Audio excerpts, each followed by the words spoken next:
ನಮಸ್ಕಾರ ಪ್ರೀತಿಯ ಬಂಧುಗಳೇ, ಮನಸ್ಸಿಗೆ ಶಾಂತಿ ಹಾಗೂ ಜೀವನಕ್ಕೆ ಬೆಳಕನ್ನು ನೀಡುವ ಆಧ್ಯಾತ್ಮ ಪ್ರಪಂಚ ದ ಸ್ಪಿರಿಟ್ ಆಫ್ ಹಿಂದೂ ಚಾನೆಲ್ಗೆ ನಿಮಗೆಲ್ಲ ಹೃದಯಪೂರ್ವಕ ಸ್ವಾಗತ.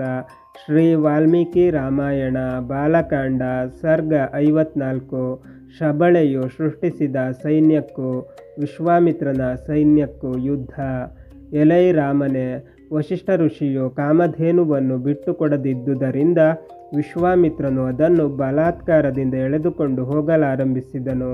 ಎಲೈ ರಾಮ, ಮಹಾತ್ಮನಾದ ವಿಶ್ವಾಮಿತ್ರ ರಾಜನು ಶಬಳೆಯನ್ನು ಹೀಗೆ ಎಳೆದುಕೊಂಡು ಹೋಗುತ್ತಿರಲು ಆಕೆಯು ದುಃಖದಿಂದ ಅಳುತ್ತಾ, ಏನಿದು, ಮಹಾತ್ಮನಾದ ವಸಿಷ್ಠನು ನನ್ನನ್ನು ತ್ಯಜಿಸಿದನೆ. ದೀನಳಾದ ನನ್ನನ್ನು ರಾಜಭಟರು ಎಳೆದುಕೊಂಡು ಹೋಗುತ್ತಾ ಕಡು ದುಃಖಕ್ಕೀಡು ಮಾಡಿರುವರಲ್ಲ. ಬ್ರಹ್ಮಜ್ಞಾನಿಯಾದ ಆ ಮಹರ್ಷಿಗೆ ನಾನು ಏನು ಅಪಕಾರ ಮಾಡಿದ್ದರಿಂದ ಹೀಗೆ ಆತನ ಭಕ್ತಳು ಆತನಿಗೆ ಪ್ರಿಯಳು ಆಗಿರುವ ನಿರ್ದೋಷಿಯಾದ ನನ್ನನ್ನು ಆ ಧರ್ಮಾತ್ಮನು ತ್ಯಜಿಸುತ್ತಿರುವನು ಎಂದು ಮನಸ್ಸಿನಲ್ಲಿ ಚಿಂತಿಸತೊಡಗಿದಳು. ಹೀಗೆ ಚಿಂತಿಸುತ್ತಾ ಬಾರಿ ಬಾರಿಗೂ ನಿಟ್ಟುಸಿರು ಬಿಡುತ್ತಾ ಅನಂತರ 100 ಮಂದಿ ರಾಜಭಟರೆಲ್ಲರನ್ನು ಕೊಡಹಿ ಅವರಿಂದ ತಪ್ಪಿಸಿಕೊಂಡು ವಾಯು ವೇಗದಿಂದ ಮಹಾತ್ಮನಾದ ವಸಿಷ್ಠನ ಪಾದ ಕಮಲಗಳಿಗೆ ಬಂದೆರಗಿದಳು. ವಸಿಷ್ಠನ ಎದುರಿನಲ್ಲಿ ನಿಂತು ಅಳುತ್ತಾ ಕೂಗುತ್ತಾ ಮೇಘ ದುಂದುಭಿಗಳ ಧ್ವನಿಯಿಂದ ಶಬಳೆಯು, ಭಗವನ್ ಬ್ರಾಹ್ಮಣೋತ್ತಮನೇ, ನನ್ನನ್ನು ತ್ಯಜಿಸಿಬಿಟ್ಟೆಯ. ನಿನ್ನ ಬಳಿಯಿಂದ ರಾಜಭಟರು ನನ್ನನ್ನು ಎಳೆದುಕೊಂಡು ಹೋಗುತ್ತಿರುವರಲ್ಲ ಎಂದಳು. ಬ್ರಹ್ಮರ್ಷಿಯು ಶೋಕದಿಂದ ಸಂತಪ್ತನಾಗಿ ತನ್ನ ಸ್ವಂತ ತಂಗಿಯಂತೆ ದುಃಖಿಸುತ್ತಿರುವ ಕಾಮಧೇನುವನ್ನು ಕುರಿತು, ಶಬಳೆ, ನಾನು ನಿನ್ನನ್ನು ಬಿಡುವುದಿಲ್ಲ. ನೀನು ನನಗೆ ಯಾವ ಅಪಕಾರವನ್ನೂ ಮಾಡಿಲ್ಲ. ಮಹಾಬಲಶಾಲಿಯಾದ ಈ ರಾಜನು ಬಲದಿಂದ ಕೊಬ್ಬಿ ನಿನ್ನನ್ನು ಎಳೆದುಕೊಂಡು ಹೋಗುತ್ತಿರುವನು. ಇವನನ್ನೆದುರಿಸಲು ನನಗೆ ಬಲವಿಲ್ಲ. ಅದರಲ್ಲೂ ಈತನು ರಾಜನು, ಬಲವಂತನಾದ ರಾಜನು, ಕ್ಷತ್ರಿಯನು, ಭೂಮಿಗೆಲ್ಲ ಒಡೆಯನು, ಕುದುರೆ, ರಥ, ಆನೆ, ಧ್ವಜಗಳಿಂದ ಕೂಡಿದ ಅಕ್ಷೌಹಿಣಿ ಸೈನ್ಯ ಸಮೇತನಾಗಿರುವುದರಿಂದ ತುಂಬ ಬಲಿಷ್ಠನಾಗಿರುವನು.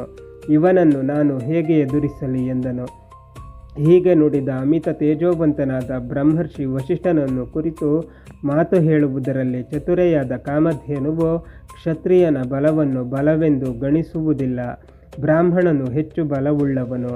ಎಲೈ ಬ್ರಹ್ಮನ್, ಬ್ರಹ್ಮಬಲವು ದೈವದತ್ತವಾದುದು, ಅದು ಕ್ಷಾತ್ರ ಬಲಕ್ಕಿಂತ ಹೆಚ್ಚು. ನಿನ್ನ ಬಲವು ಅಸಮಾನವಾದುದು. ನಿನಗಿಂತಲೂ ಬಲಶಾಲಿಯು ಯಾರೂ ಇಲ್ಲ. ಮಹಾಪರಾಕ್ರಮಿಯಾದ ವಿಶ್ವಾಮಿತ್ರನು ನಿನ್ನ ತೇಜಸ್ಸನ್ನು ಎದುರಿಸಲಾರನು. ಎಲೈ ಮಹಾತ್ಮನೇ, ನಿನ್ನಿಂದ ಅನುಗ್ರಹಿತಳಾದ ನನಗೆ ಅಪ್ಪಣೆ ಮಾಡು. ದುರಾತ್ಮನಾದ ಆತನ ಗರ್ವಬಲವನ್ನು ಧ್ವಂಸ ಮಾಡುವೆನು ಎಂದಿತು. ರಾಮ, ಕಾಮಧೇನು ಹೀಗೆನ್ನಲು ಮಹಾಕೀರ್ತಿವಂತನಾದ ವಸಿಷ್ಠನು ಶತ್ರು ಸೈನ್ಯವನ್ನು ಅಡಗಿಸಬಲ್ಲ ಸೈನ್ಯವನ್ನು ಸೃಷ್ಟಿ ಮಾಡೆಂದು ಕಾಮಧೇನುವಿಗೆ ಅನುಮತಿ ಇತ್ತನು. ಆ ಮಾತನ್ನು ಕೇಳಿ ಕಾಮಧೇನುವು ತನ್ನ ಹೂಂಕಾರದಿಂದ ಪಪ್ಲವರೆಂಬುವರನ್ನು 100 ಗಟ್ಟಲೆಯಾಗಿ ಸೃಷ್ಟಿಸಿದಳು. ಅವರು ವಿಶ್ವಾಮಿತ್ರನ ಕಣ್ಣೆದುರಿಗೆ ಆತನ ಸೈನ್ಯವೆಲ್ಲವನ್ನು ಧ್ವಂಸ ಮಾಡತೊಡಗಿದರು. ವಿಶ್ವಾಮಿತ್ರ ರಾಜನು ತನ್ನ ಸೈನ್ಯವು ನಾಶವಾಗುತ್ತಿರುವುದನ್ನು ಕಂಡು ರಥದಲ್ಲಿ ಕುಳಿತು ಕೋಪಾವಿಷ್ಟನಾಗಿ ಕಣ್ಣುಗಳನ್ನು ತಿರುಗಿಸುತ್ತಾ ನಾನಾ ಬಗೆಯ ಶಸ್ತ್ರಗಳಿಂದ ಪಪ್ಲವರನ್ನು ನಾಶ ಮಾಡಿದನು. ವಿಶ್ವಾಮಿತ್ರನಿಂದ 100 ಗಟ್ಟಲೆಯಲ್ಲಿ ಪಪ್ಲವರು ಹೊಡೆಯಲ್ಪಟ್ಟುದನ್ನು ನೋಡಿ ಕಾಮಧೇನುವು ಪುನಃ ಕೋಪದಿಂದ ತುರುಷ್ಕ ಮ್ಲೇಚ್ಛರಿಂದ ಕೂಡಿದ ಶಕರೆಂಬುವರನ್ನು ಸೃಷ್ಟಿಸಿತು. ಆ ತುರುಷ್ಕ ಶಕರಿಂದ ಆ ಭೂಮಿಯು ತುಂಬಿ ಹೋಯಿತು. ಪ್ರಭಾವಶಾಲಿಗಳು, ಮಹಾವೀರರು, ಚಿನ್ನದ ಕಣ್ಣುಗಳಂತೆ ತೇಜೋವಂತರು ಆಗಿ ಉದ್ದವಾದ ಕತ್ತಿ ಪಟ್ಟಸಗಳನ್ನು ಹಿಡಿದು ಹೊಂಬಣ್ಣದ ಉಡುಪುಗಳನ್ನು ಧರಿಸಿದ ಅವರು ವಿಶ್ವಾಮಿತ್ರನ ಸೈನ್ಯವೆಲ್ಲವನ್ನು ಉರಿಯುತ್ತಿರುವ ಬೆಂಕಿಯು ಸುಟ್ಟು ಹಾಕುವಂತೆ ಧ್ವಂಸ ಮಾಡಿದರು.